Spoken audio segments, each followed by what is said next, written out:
By now, we have all heard about it. I sure hope if you're watching this, you have not been affected by the Zepbound and Manjaro shortages. But it's always good to have a contingency plan. So if you stick around to the end, I'm going to be sharing what I'm doing and a special call to action that I've been so excited about this whole week. So this is on everybody's mind. I'm a part of several Zepbound Facebook groups, and this is what everyone is talking about. Everyone is worried about these shortages. Everyone is experiencing these shortages. They either can't get their medication refilled or they can't get the dose that they need, and it's a complete mess, like a complete mess. And even with me, I have one pen left. I was supposed to do my injection yesterday. I did not do it because I'm going to take it on Sunday. I'm trying to stretch it out because my pharmacy did not have my medication. So, it's frustrating when you're told, oh, just call and, hopefully we'll get it in. But at the same time, they're telling you that they haven't had it in a good bit. And so I don't know. I don't know. Some people are talking about doing compounding, going to a compounding pharmacy, and you could absolutely do that if that's something you want to look into. I did a little bit of research on it, but I don't think they accept insurance. At least I haven't found one that accepts insurance. If you know of one that does, let us all know in the comments because that might be useful information to a lot of people, including myself. But if you're paying out of pocket, that's probably a cheaper way to go. So something to consider. Another thing you can do is you can have your doctor send the prescription straight to Eli Lilly because they fulfill prescriptions and they have it mailed to your home. So that's another option. Amazon Pharmacy, you can get it there too. However, I just looked today, and the only thing they have in stock is the 10 milligrams and I think the 15 milligrams. They don't have the lower doses. So yeah, a lot of frustration going around. So what do we do? What do we do if we have to go a week or two or longer without having these medications? It's okay. We can handle it. I shared in my last video that I lost 13 pounds last month being on this medication. I'm thrilled with that. And I'm not going to just curl up into a ball and wait until these shortages resolve themselves because I hate to be a Debbie Downer, but I don't think it's going to go away anytime soon. I think there's a lot of demand for this medication. I think that the Oprah,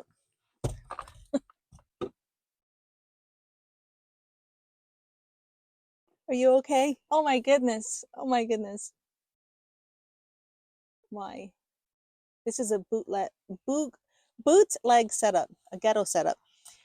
Anyway, I think the Oprah special is going to make um, the demand for this even greater, and that's just gonna that's not gonna do any favors for the production delays.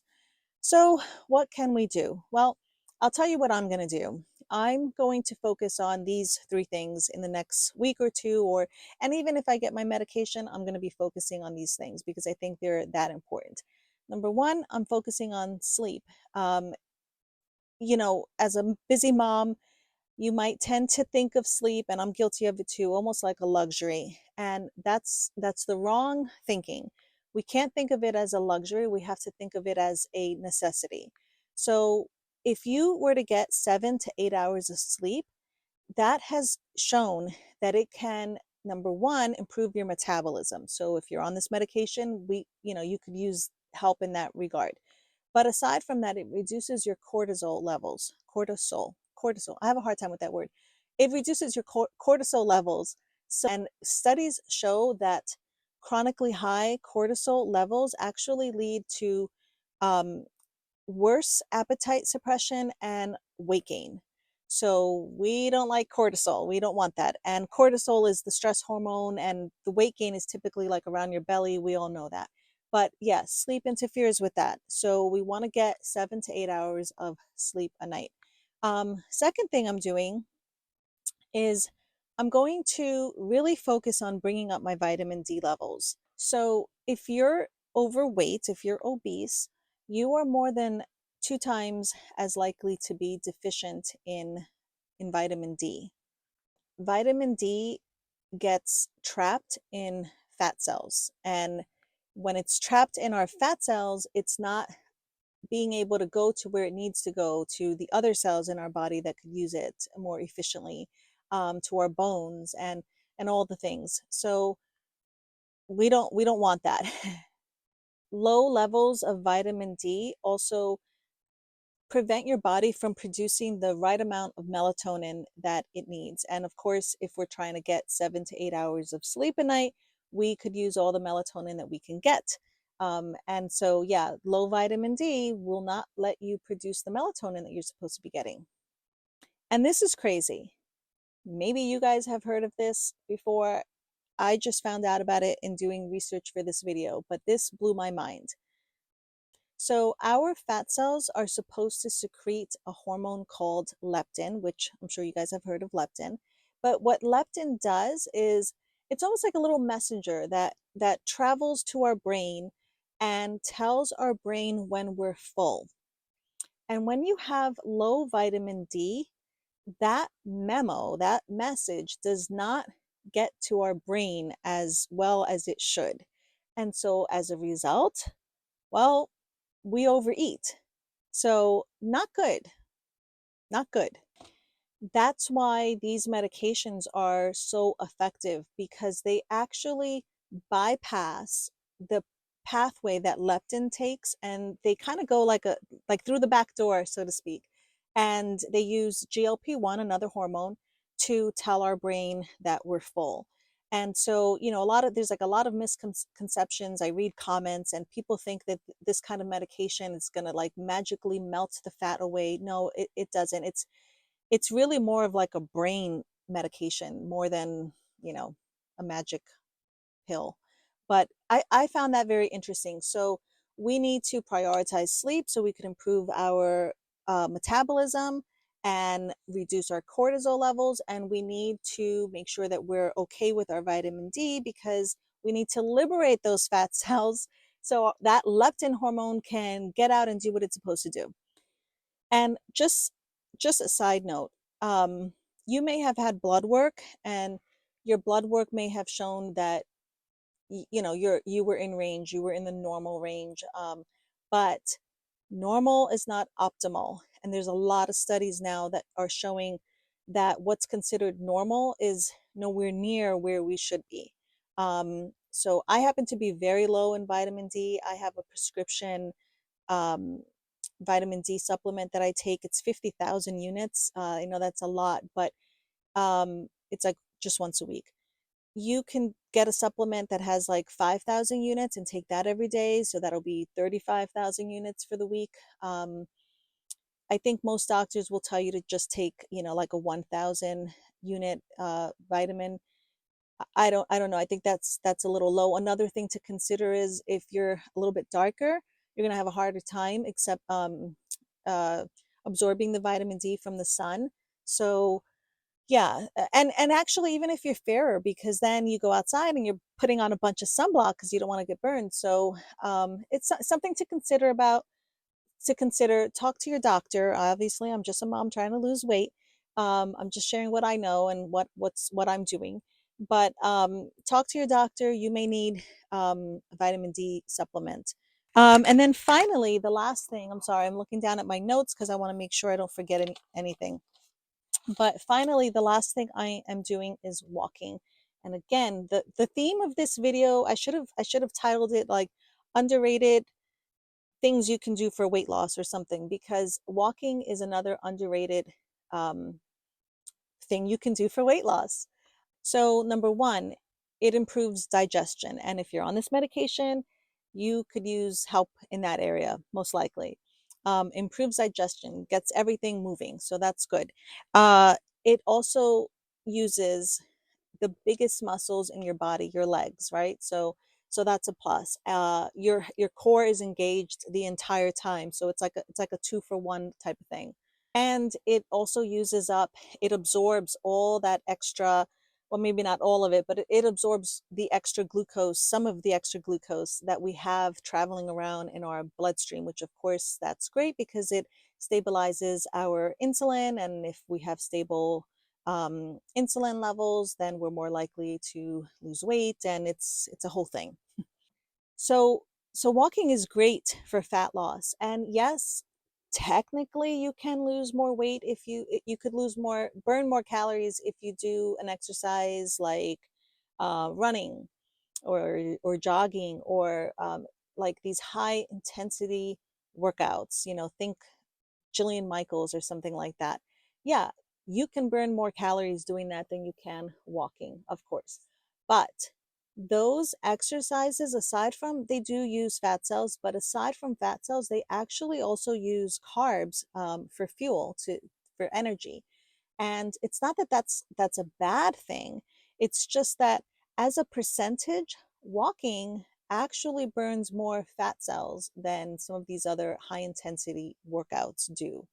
Um, so that alone, I found that very interesting. Another thing with these higher intensity workouts, when you do them, you tend to feel a little hungry afterwards and you want to eat. So it's almost like you're undoing the work that you just put in. So walking doesn't have that effect. It's gentle on our muscles. So of course, again, if you're on this medication, we really need to be concerned about muscle loss. And walking is very sparing on our muscles. It's very gentle, but we are using them, so we're not, we're not like we're not. Let me try that again. Walking uses our muscles so that they're not just stagnant, and it's going to help preserve their integrity. I can do a whole video on walking, and I am, because there's so many benefits. I'm just trying to squeeze it in pretty quick because, as you've noticed, I'm in my car. My house is very noisy, and this was the only place I can go that was quiet and I can have a few minutes. But it's freezing. It's actually raining and snowing right now. We're supposed to get 2 to 4 inches again today, so it's pretty cold in the car without the engine going. Just looking at my notes. Oh, yes. My last point. Um, the reason why I was so excited this whole week to do this video is because I am starting an April walking challenge, and I want you to join me. So basically what that's going to look like, it's going to be easy. It's nothing crazy. I'm walking every day except the weekends for 30 minutes a day. So 5 days a week, that's 22 days out of the whole month. Doable, right? Doable. Um, I'm going to be walking outside so I can maximize, the benefits and get all that vitamin D. But you don't have to. If you have a treadmill and you prefer to walk inside, then that's fine. If you have kids and you can't get out of the house for a few minutes to go walking and you have a treadmill, excellent. If you don't have a treadmill because they're kind of expensive, Amazon actually sells walking pads, and I've heard great things about them. They have really good reviews, and they're a lot cheaper than a treadmill because you can't run on them. But obviously, of course, it's good for walking, and they're low profile. They can slide under your bed or under the couch. So that's an option. So it's something to consider. No, no excuses. If you can do an hour of walking, that's probably best. That's probably optimal. Realistically, I could only do it a half hour in the morning, and that's okay. Maybe I can find time to do it longer, but that's what I'm starting with right now, just a half hour in the morning. So you figure out like the best way, the best time that works for you. And to make it a little more fun and engaging, I'm going to be posting every day of the challenge on YouTube's community posts. I'm going to be doing like inspirational quotes with like nice pictures. I'm going to be doing quizzes, fun quizzes. I'm going to be posting polls, and you guys will answer them, and we'll get to see what everybody's thinking. It's just to keep it fun. And I'm also going to do a little giveaway.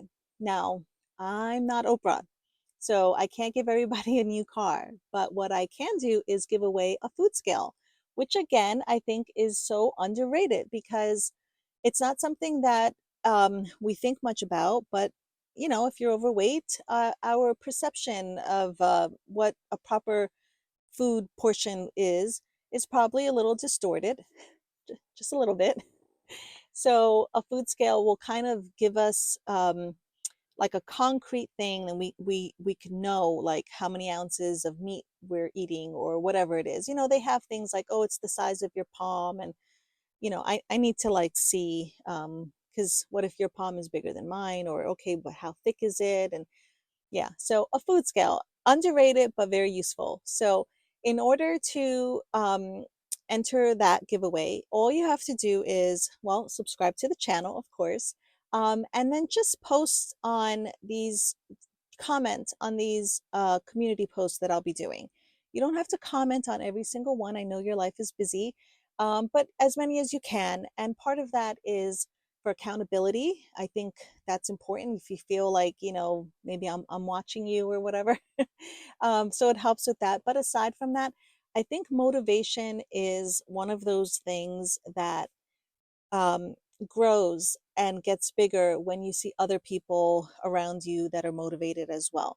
So I think if you're commenting and other people see that you're commenting, maybe they leave a response or whatever to your comment, or it's just what I'm the main thing I'm trying to do with this whole channel is I'm trying to build a community. I'm trying to build a community of women, moms that are trying to get their struggles under control, their weight loss struggles under control. And I think we can have better success at that if we feel that other people are going through the same thing and they understand what we're going through. And it's just I don't know, I'm getting too sentimental. But it's just for to keep it fun, engaging, and interactive. Just comment on as many of them as you can. Check in with me, let me know that I'm not doing this alone. And what else? Yeah, if you know anyone who would like to be part of the challenge and be entered into my little giveaway, um, let them know, share the video. But guys, it's in 2 days. It's Friday. I'm starting this on Monday. So you don't have much time. Find your leggings, find your sneakers, your water bottle, your headphones, whatever it is, because we are starting this on Monday. So I think that's it. I think I covered everything I wanted to cover. Please, please, please join me in this. I think it's going to be good for both of us. And I guess I will see you on Monday. Bye.